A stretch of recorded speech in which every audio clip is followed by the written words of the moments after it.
오늘 우리에게 주시는 하나님의 말씀입니다. 구약 성경 느헤미야서 6장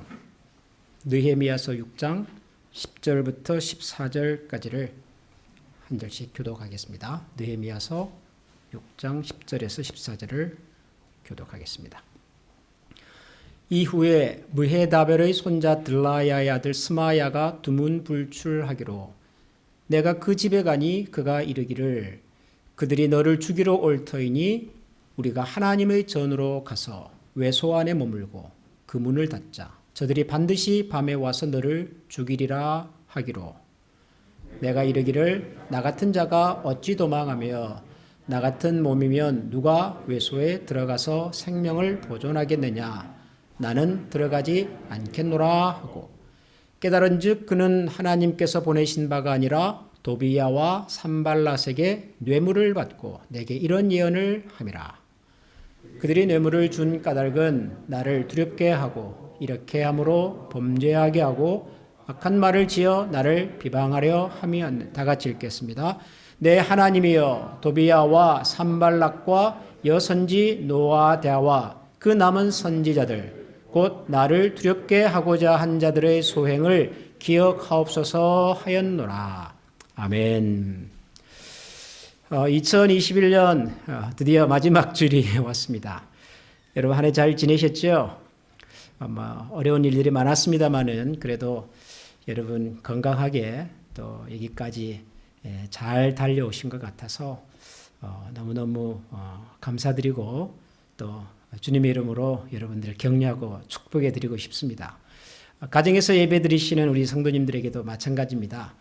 우리 상황이 어렵긴 하지만 우리 서로에게 잘하셨습니다. 수고하셨습니다. 올 한 해도 정말 고생 많으셨습니다. 그런 의미로 크게 박수 한번 하겠습니다. 우리 서로에게 수고 많으셨습니다.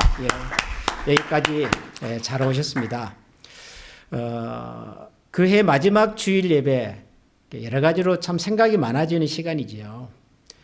특별히 지난 2년 동안 우리가 이 코로나 상황이라고 하는 정말 상상도 못했던 그런 어려운 시절을 겪었기 때문에 이제는 2021년의 마지막 주일은 이제 뭔가 새로운 마음으로 또 새로운 해를 또 새로운 기대를 가지고서 시작할 수 있겠구나. 사실 저는 그런 기대를 좀 가졌습니다.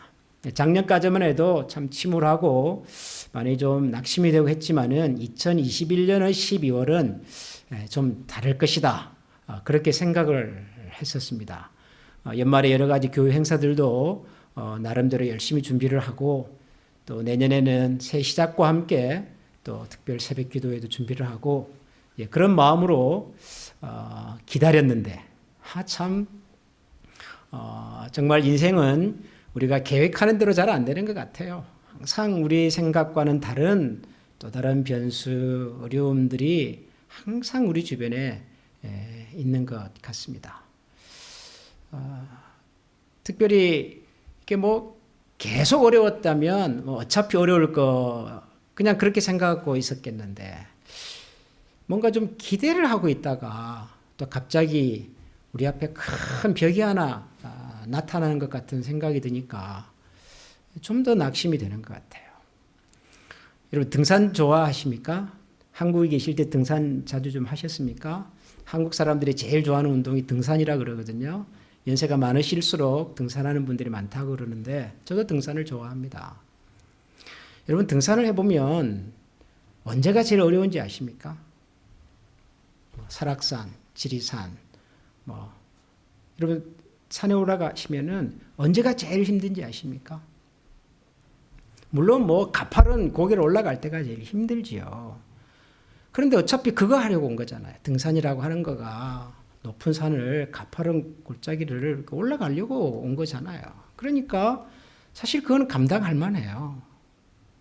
근데 언제가 어렵냐 그러면은 한참 이제 산을 올라가다가 평지가 나와요. 그러다가 심지어는 이제는 아래로 향하는 것 같은 이제 다 왔나? 정상인가? 그러고 있는데 또다시 오르막이 나와요. 여러분 그런 거 경험해 보셨죠? 산이라고 하는 거가 처음부터 끝까지 계속 올라만 가는 게 아니더라고요. 올라가다가 평지도 나오고 또 올라가다가 내리막도 나오고 그러는데요. 이 평지와 내리막을 걷다가 다시 올라가는 게 힘들어요. 아, 이제 다 왔구나. 이제는 힘든 구간이 다 끝났구나라고 안심하고 있는데 또 다른 오르막이 나오고 가파른 경사가 나오면 그때는 정말 진이 빠져요. 우리가 인생을 살아가면서 그러는 것 같아요. 처음부터 인생이라고 하는 것이 어디 쉬웠겠습니까? 태어나자마자 우리가 만나는 이 환경이라고 하는 것이 우리 예측과 다른 것들로 가득 차 있는 세상, 어차피 어려운데 그러다가 한 고비를 넘기고 또 한 고비를 넘기고 이제는 다 왔겠거니 라는 생각이 드는 순간 그때 등장하는 어려움은 정말 사람을 힘들게 합니다. 근데 지금이 그런 것 같아요. 지금 우리가 지금 직면하고 있는 상황이 그런 것 같아요. 2년이 지나고 이제는 다시 시작하십시다. 우리가 그런 마음으로 뭔가 마음을 단단하게 준비하고 있는데 갑자기 살아가는 우리 환경이 항상 이렇게 예측할 수 없는, 예측이 안 되는 일들로 가득 차 있다는 생각이 듭니다. 여러분, 2021년 한 해 동안 우리가 살고 있는 미국의 물가가 한 7% 올랐답니다. 올 한 해 동안. 우리 잘 모르죠? 7%가 뭐 어느 정도 피부에 와닿을지. 내년에도 그 정도 물가 상승이 예측이 된다고 합니다. 전문가들 말에 의하면. 그럼 2년 안에 물가가 14%가 오르는 겁니다. 이 말은 우리가 아무것도 안 하고 가만히 있는데요. 우리 소득의 10%, 14%가 사라져버리는 거예요. 근데 이게 왜 걱정스럽냐 그러면 뭐 우리가 뭘 못해서 그러는 게 아니에요. 뭐 물건이 없어서 뭐 못 팔아서가 아니라요. 우리가 만들어 놓은 시스템이 작동을 안 하는 거예요. 여러분, 오늘 여러분들이 달력 받으셨잖아요. 우리 이제 신년 달력을 성도님들에게 오늘 나눠드리게 됐는데, 이 달력이 한 2달 전에 미국에 왔습니다. 우리가 일찌감치 한국에 주문을 해가지고요. 완성이 돼서 2달 전에 미국에 왔어요.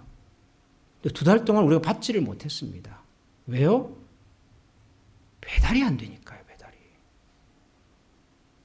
물건이 없어서 힘든 게 아니라 우리가 만들어 놓은 이 사회 시스템이 작동이 안 되는 거예요, 지금 이게. 어쩌면 눈앞에 양식을 두고도 굶어 죽는 사람들이 생길지도 모르겠어요, 이러다가는. 엊그저께 뉴스 보니까 크리스마스 연휴를 기점으로 해가지고 전 세계 항공기가 뭐 4,500편이 취소가 됐답니다. 미국 안에서만 2,500편의 비행기 스케줄이 캔슬이 됐대요. 이게 무슨 말인지 피부로 안 와닿으시죠? 우리 자녀나 친척 중에 저 서쪽에서 크리스마스를 가족들과 함께 보내려고 왔어요. 돌아가야 되는데 비행기가 캔슬이 돼버렸어요. 왜요? 갑자기 환자들이 늘면서 승무원들이 일을 못하게 되니까요. 내 예상에는 없었던 일인 거죠. 아, 이번 크리스마스 때는 모처럼 가족들도 만나고 친척들도 만나고 그래서 기분 좋게 돌아왔는데 돌아갈 길이 막혀버렸어요. 왜요? 우리가 그렇게 기가 막힌 방법으로 만들어 왔던 교통 시스템, 사회 안전망이 작동이 안 되는 거예요, 작동이. 우리가 살아가는 세상이 늘 이렇습니다. 예측이 안 되고요. 예측을 해도 예측대로 안 되고. 아마 그래서 2021년에 이 12월이 좀 더 무겁고 어둡지 않은가 그런 생각이 듭니다. 내년에는 괜찮을지. 여러분 2022년은 괜찮을 것 같습니까? 혹은 2023년은 괜찮을 것 같습니까? 끊임없이 다가오는 예측할 수 없는 문제와 상황들 앞에서 한 해를 정리한다는 것은 도대체 무슨 의미가 있을까? 새로운 한 해를 맞이한다고 하는 것은 또 무슨 의미가 있을까? 차라리 그런 생각이 드는 거예요. 오늘 우리가 느헤미야서 6장을 읽습니다. 저는 느헤미야서 6장을 읽으면서 비슷한 생각이 들었습니다. 참 이 느헤미야도 쉽지 않은 인생을 산다. 예루살렘 성벽 공사 아닙니까? 느헤미야라고 하는 이 성경의 주제가 포로로 잡혀갔던 이 유다 백성들이 돌아와서 그 어려움을 극복하고 이제 하나하나 벽돌을 쌓아가면서 이제 드디어 예루살렘 성벽의 완성이 눈앞에 와 있는 시점에 일어난 일입니다. 이 일이. 6장 1절 한번 볼까요? 산발락과 도비아가 아라비아 사람 게셈과 그 나머지 우리의 원수들이 내가 성벽을 건축하여 허물어진 틈을 남기지 아니하였다 함을 들었는데 그때는 내가 아직 성문에 문짝을 달지 못한 때였더라. 성벽에 허물어진 틈을 남기지 아니하였다 함을 들었다. 이게 무슨 말이죠? 허물어진 틈을 남기지 아니하였다.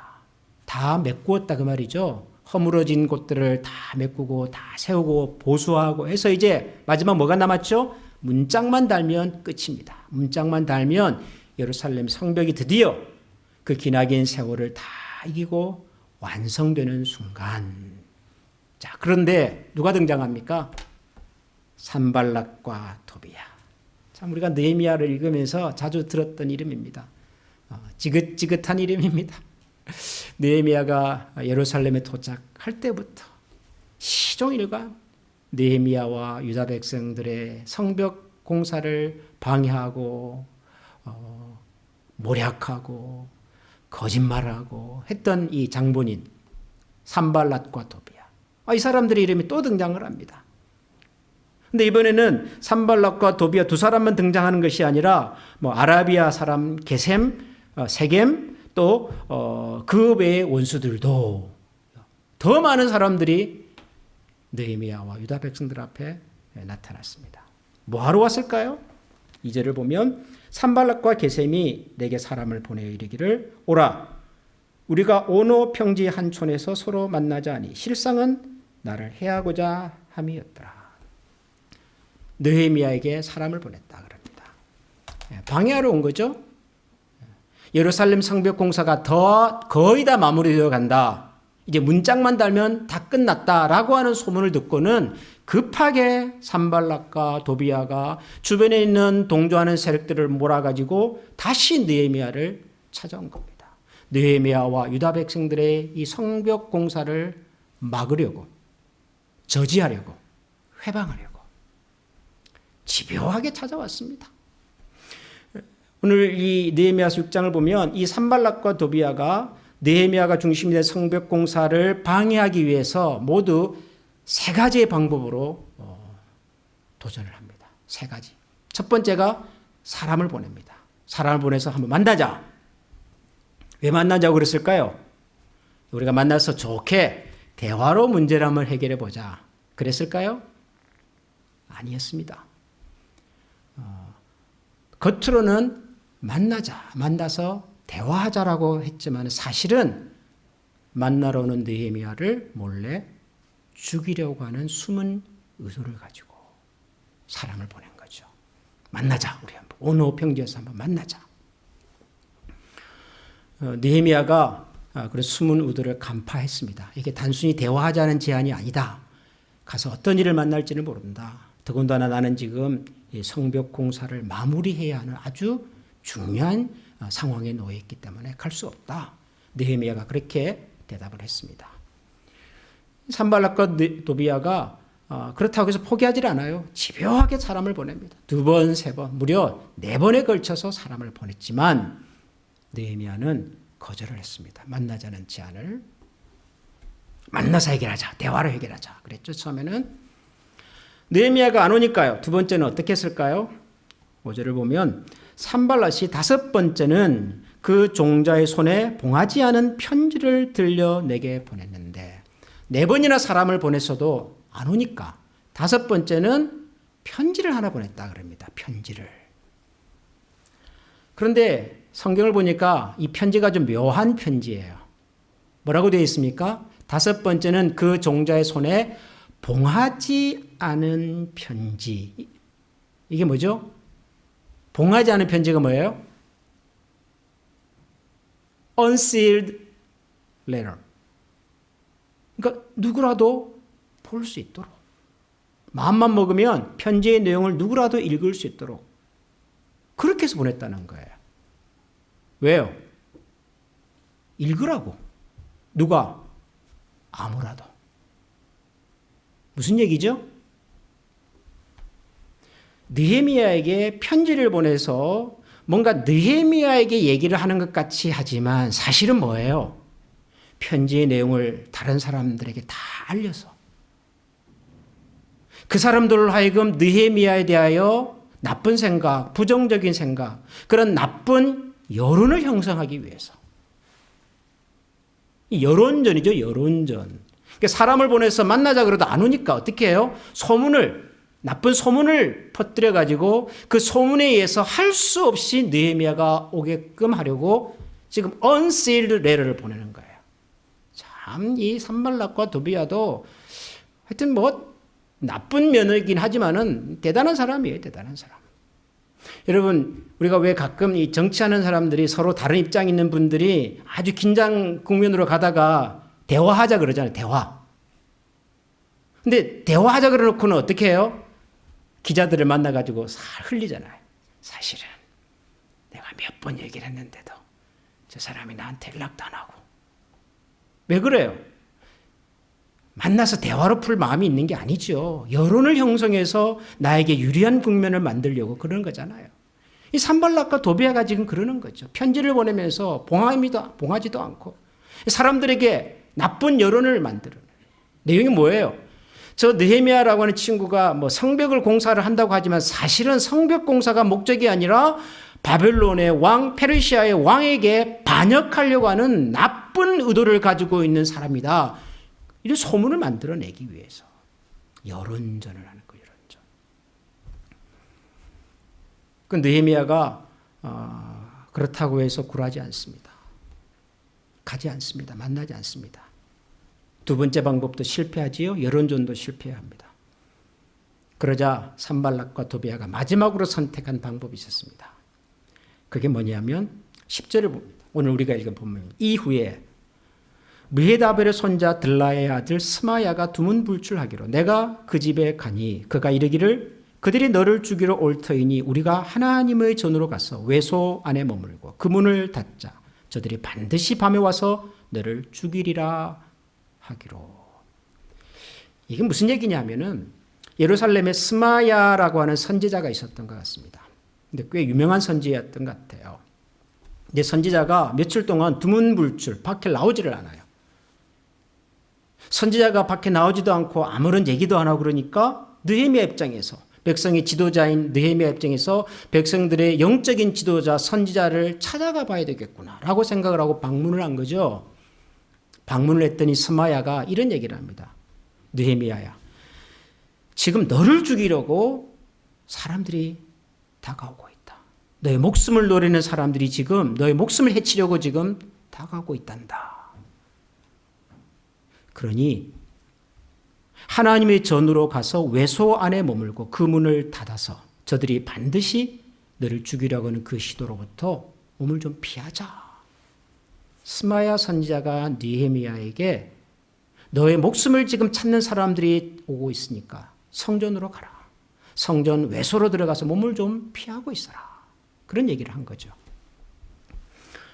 여러분이 만약에 느헤미야면 선지자가 이런 얘기를 했을 때 무슨 생각이 들었겠습니까? 선지자입니다. 선지자. 선지자는 하나님의 말씀을 전하는 사람이지 않습니까? 하나님과 가까운 사람이잖아요. 영적인 지도자잖아요. 그런 분이 여러분에게 지금 당신 위험합니다. 그럼 여기 있지 말고 성전으로 피하십시오 라고 말을 했다면 여러분은 무슨 생각을 하시겠어요? 참 고맙다. 다행이다. 그 원수들을 내가 만나기 전에 하나님께서 선지자를 통해서 나에게 이런 대책을 강구할 수 있도록 시간을 주셨다. 이런 생각이 먼저 들겠죠. 당연히. 그런데 11절을 보세요. 느헤미야가 뭐라 그래요? 내가 이르기를 나 같은 자가 어찌 도망하며 나 같은 몸이면 누가 외소에 들어가서 생명을 보존하겠느냐. 나는 들어가지 않겠다 그럽니다. 선지자가 느헤미야에게 너의 목숨이 지금 위태로우니까 성전에 들어가서 몸을 좀 피해라. 그렇게 얘기를 했는데 느헤미야는 나는 안 하겠다 그럽니다. 성전에 가지 않겠다 그럽니다. 왜요? 왜 느헤미야가 성전에 가지 않겠다고 얘기를 했을까요? 스마야 선지자가 느헤미야 보고 어디 가라 그랬죠? 성전 안에 있는 그 다음에요. 외소로 들어가라 그랬습니다. 외소는 성소입니다. 성소. 여러분 성소 들어보셨어요? 성전은 큰 건물입니다. 큰 집입니다. 그 안에는 아주 특별한 공간이 있죠. 그것을 성소라고 불렀습니다. Holy place. 그 성소는 누가 들어가는 곳이죠? 제사장이. 뭐하러? 제사를 드리러 들어가는 곳입니다. 성소라고 하는 곳은 오직 제사장만이 들어갈 수 있는 아주 특별하고 구별된 거룩한 공간입니다. 그런데 스마야 선지자가 느헤미야 보고 어디로 가라고요? 성소로 들어가라. 느헤미야는 갈 수 없다고 말합니다. 왜요? 거기는 나 같은 사람이 들어가는 곳이 아니니까요. 아무리 내 목숨이 위중하고 아무리 상황이 급박해도 내가 갈 수 있는 곳과 갈 수 없는 곳이 있고 내가 할 수 있는 일과 해서는 안 되는 일이 있다는 것을 그 상황에도 느헤미야는 알고 있었던 거죠. 어떤 의미에서는 나의 목숨을 구하는 것보다 더 중요한 것은 하나님께서 우리에게 가르쳐 주신 말씀하신 삶의 원리와 질서, 신앙의 원리와 질서, 내 목숨보다 하나님이 만들어주신 삶의 원리와 질서가 더 중요하다고 생각했던 거예요. 이 상황에서도. 저는 이런 느헤미야를 보면서 야, 참 느헤미야가 정말 특별한 분이기는 하다 그런 생각이 들었습니다. 왜냐하면 여러분 보통 사람들도요 평소에는 원칙, 기준, 질서, 정의 그런 얘기들을 많이 합니다. 공정과 상식이 통하는 세상을 만들겠습니다. 지도자가 되겠다는 사람들이 하나같이 하는 얘기들이에요. 그죠? 근데 나중에 보면은 공정도 상식도 정의도 하나도 안 보여요. 왜요?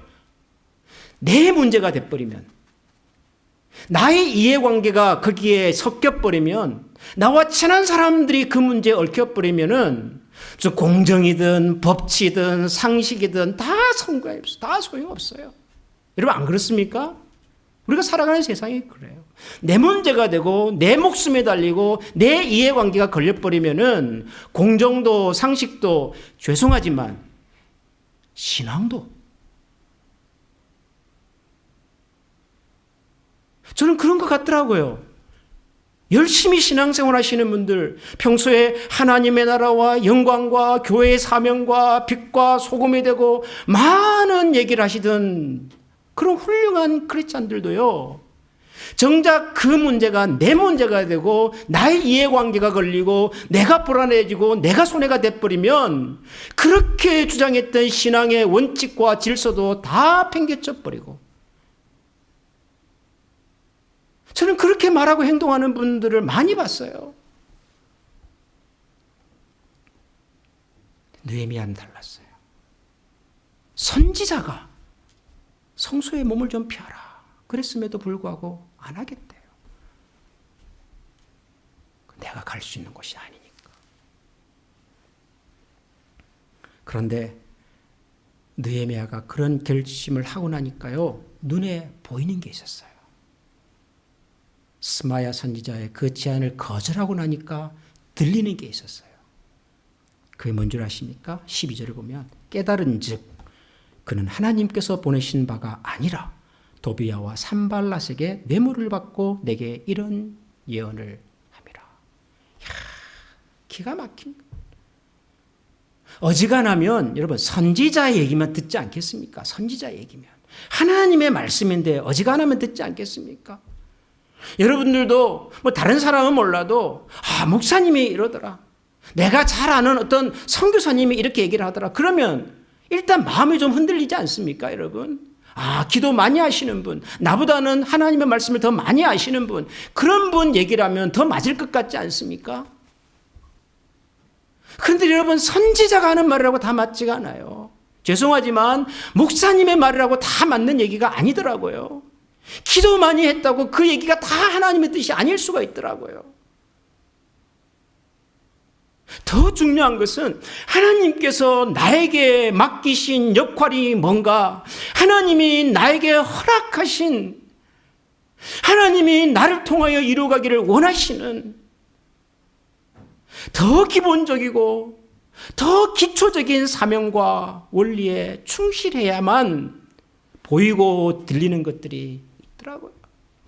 그러니까 여러분, 누굴 찾아가서 뭐 자문을 구하고 신앙의 상담을 하고 하는 거 다 필요하고 좋은 일이지만 더 중요한 것은 우리가 기도하는 겁니다. 우리가. 나의 영적인 분별력이 살아있어야지요. 우리에게 해주는 그 이야기를 분별할 수가 있는 겁니다. 내가 하나님 앞에서 깨어 있어야지 내 앞에서 펼쳐지는 상황들을 분별할 수 있는 기준이 생기는 겁니다. 내가 기도하지 않고 내가 하나님의 말씀으로 무장되어 있지 않고 내가 하나님과 깊은 관계 속에 있지 않으면 대단한 사람이 해주는 이야기도 엄청난 환상을 봐도요 전혀 의미가 없어요.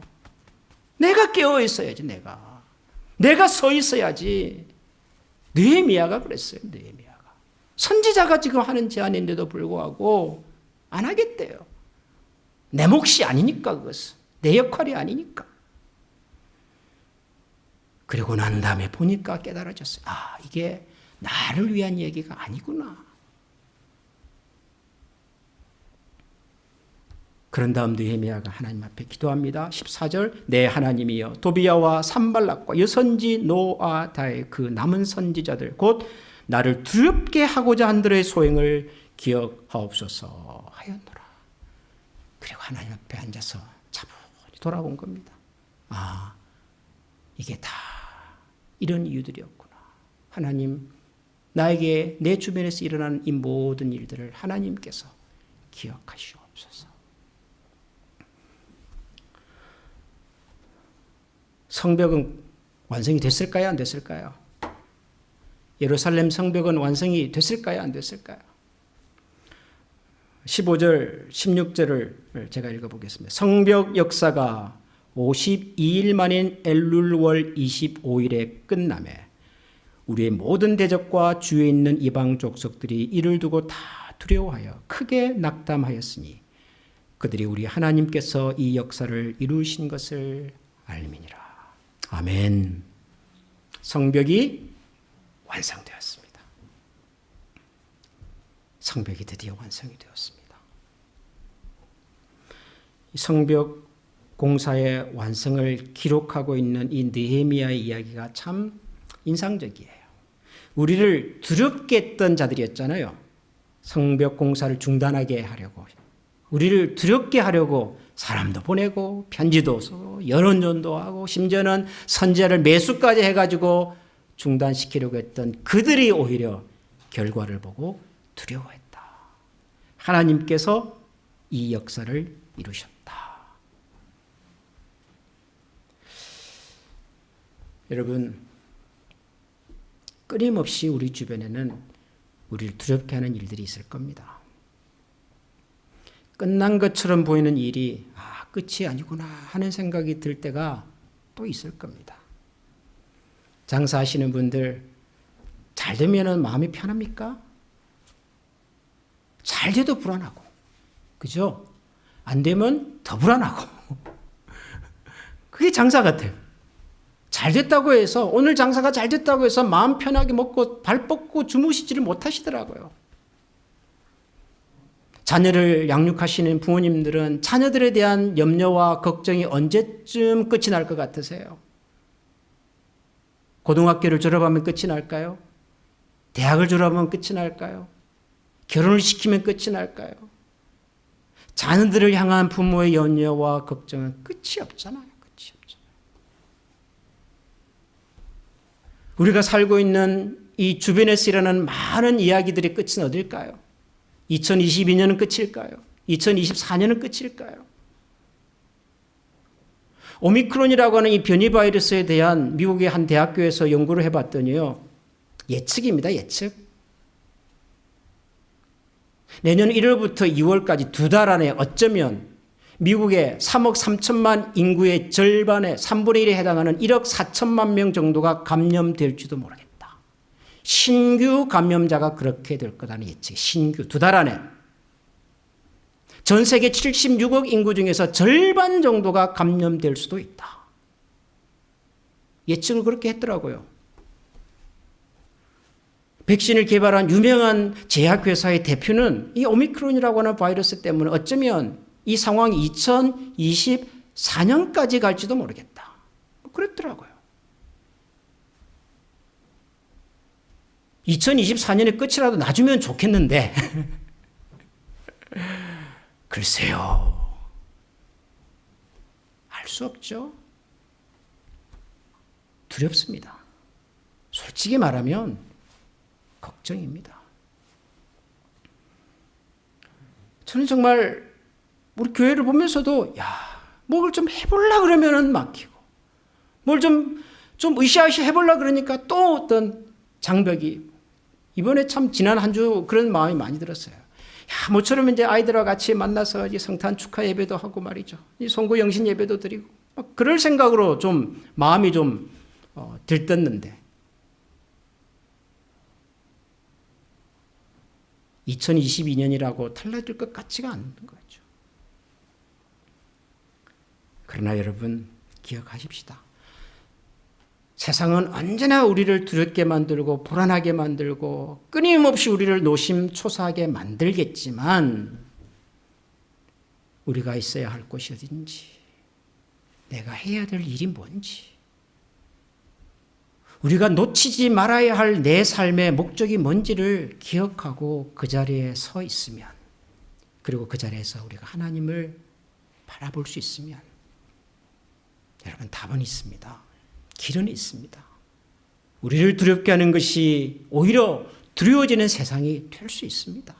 하나님께서 이 역사를 완성하셨다.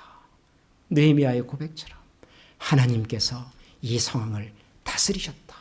하나님께서 우리를 다스리셨다. 그런 얘기를 우리가 할 수 있겠다고 저는 믿습니다.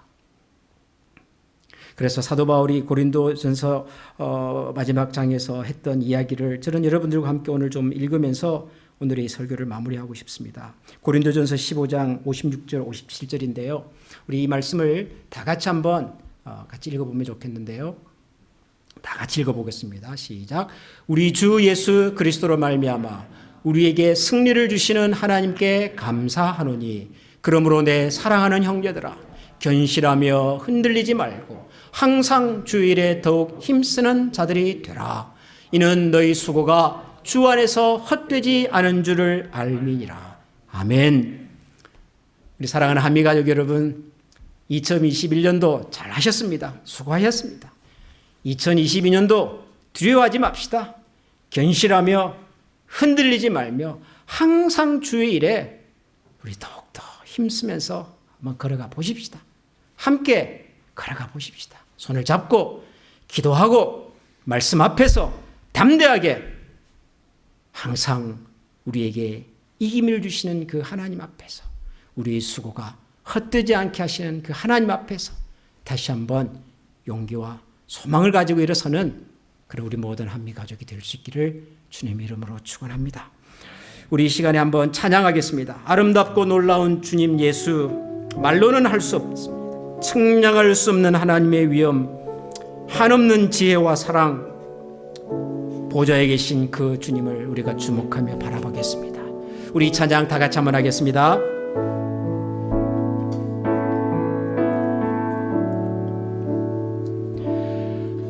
아름답고 놀라운 주 예수, 말로 할 수 없네. 그 측량할 수 없는 위엄, 주님과 같은 분 없네. 한없는 그 지혜와 사랑, 그 누구도 다 할 수 없네. 아름답고 놀라운 주 예수, 보좌에 앉으셨네.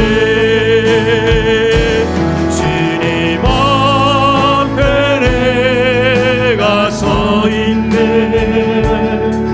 주 앞에 내가 서 있네. 주는 꼭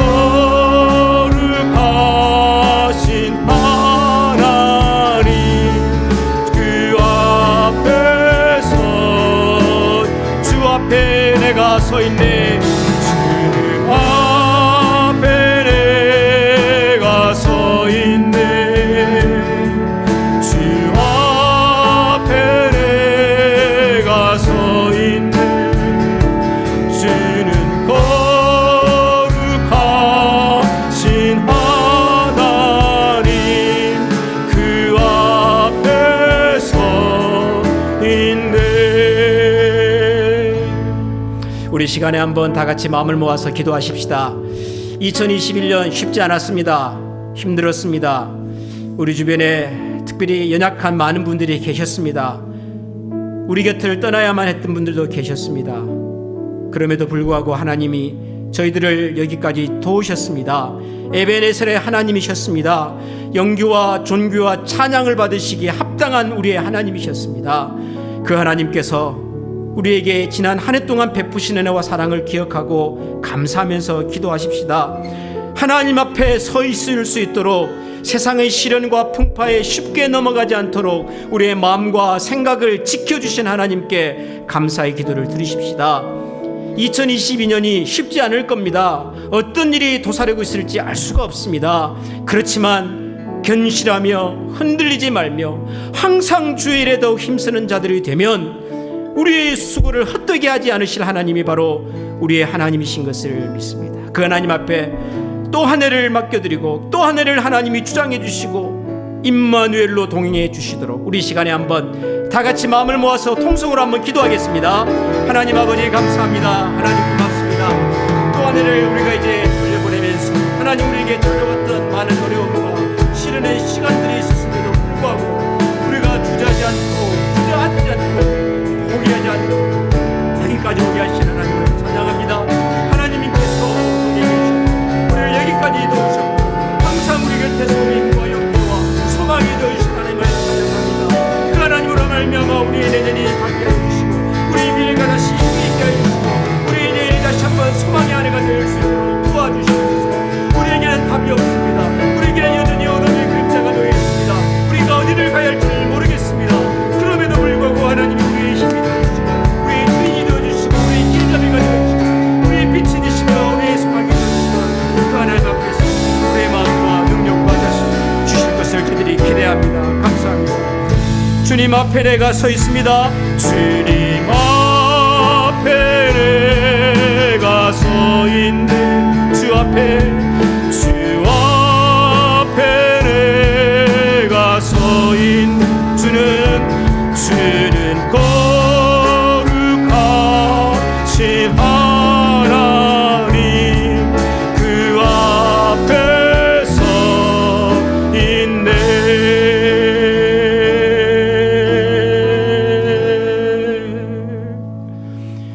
힘들었지만 어려웠지만 때로는 주저앉고 싶은 유혹들이 많았지만 그럼에도 불구하고 저희들을 주저앉지 않게 하시고 포기하지 않게 하시고 뒤돌아보지 않게 하시고 저희들을 이곳까지 도우신 에베네셀의 하나님을 기억하고 여전히 힘들고 어렵겠지만 여전히 예측할 수 없는 문제들 앞에서 당황도 하겠지만 그럼에도 불구하고 두려움 없이 우리와 동행하시는 임마누엘의 하나님을 바라보며 살아가기를 원하는 모든 주의 백성들 머리 위에 우리 주 예수 그리스도의 은혜와 하나님의 사랑과 성령의 교통하시는 은혜가 영원토록 함께 계시기를 축원하옵나이다.